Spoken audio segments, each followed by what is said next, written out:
So let's talk about the Nordic hamstring curl. The Nordic hamstring curl is becoming increasingly popular, and there's been a lot of research looking into the exercise the past 5 years or so.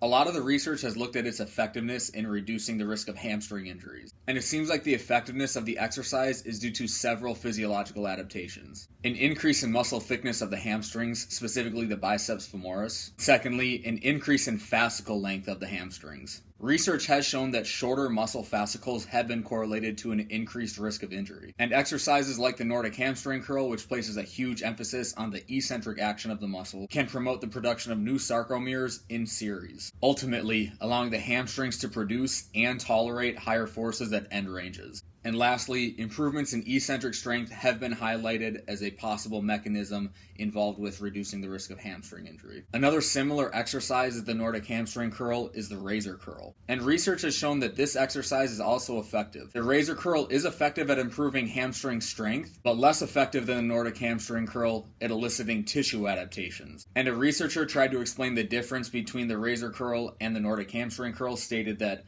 the razor curl may be less effective at inducing architectural change due to its biarticular nature of simultaneous extension of the hip and knee joints. So this principle probably applies to other exercises as well that are biarticular in nature, and that would be consistent looking at research with other exercises that involve multiple joints working at the same time. Even a supramaximal back squat does not have the same effect on fascicle length as the Nordic hamstring curl does on the hamstrings. And one thing to be noted about this exercise is, though it has been shown to reduce the risk of injury, research has not shown that it does reduce the severity of the injury. And when it comes to the adaptation of the tissues, the increasing length of the fascicles, those adaptations can decay after just 1 week of detraining. Therefore, it's probably a good idea to always have in your training program and not go more than just a couple weeks off without them. Now, the Nordic hamstring curl is very demanding and is not an easy exercise to do, so I'll go through a quick progression of how to make things easier at the beginning and harder at the end. If you're someone who can't perform a Nordic hamstring curl, or you don't have the strength to slowly lower yourself, it might be a good idea to start on the glute ham raise first and eventually progress to a Nordic hamstring curl. Another way to make the Nordic hamstring curl more effective for someone who does have very strong hamstrings